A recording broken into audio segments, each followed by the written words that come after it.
If you live a life seeking God's love and doing God's will, there's a very high probability that you're going to heaven. If you choose to ignore God, deny God, not do God's will, you're not going to go to heaven. You know, the way that I've tried to explain this simply was, I think one of the ways that we really show our love for people is by going to their homes and having them into our home. And one of the ways that we obviously do that is we invite people over for lunch or dinner, or they invite us for lunch or dinner. One of the ways that I know that people really care about me and my wife is whether we get invited to their home. And it's really special when we get invited to their home and they make a meal for us, and vice versa. I love to have people in my home and offer them a meal. And that's a very special friendship.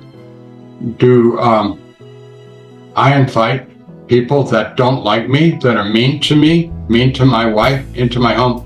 That would be a no. No.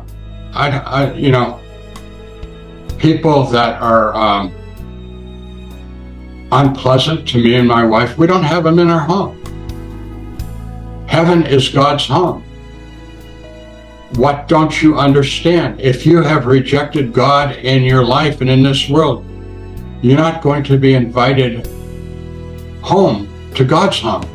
It's that simple. The choices that we make every day in every little way are absolutely indicative of whether we're going to heaven or going to hell. We do not save ourselves. In the world today, there's a movement called New Age. And I want to love and support people that are seeking the truth. I want to love and support people that are seeking God. I want to love and support people that are trying to find a better way to live. But we don't save ourselves. And unfortunately, I find in New Age stuff, which is very popular in the United States, and I assume probably in Europe and all over the world, competing with Christianity, that it's all about people saving themselves. And unfortunately, I find in other religions the idea about people saving themselves. In Christianity, there's an expression, we are saved by faith and not by our works.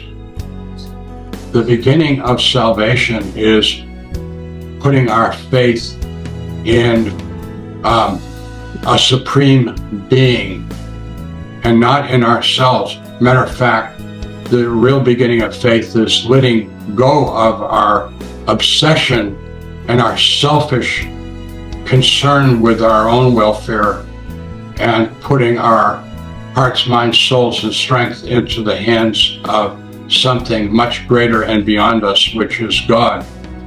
We are not our own Savior, and we must have a Savior.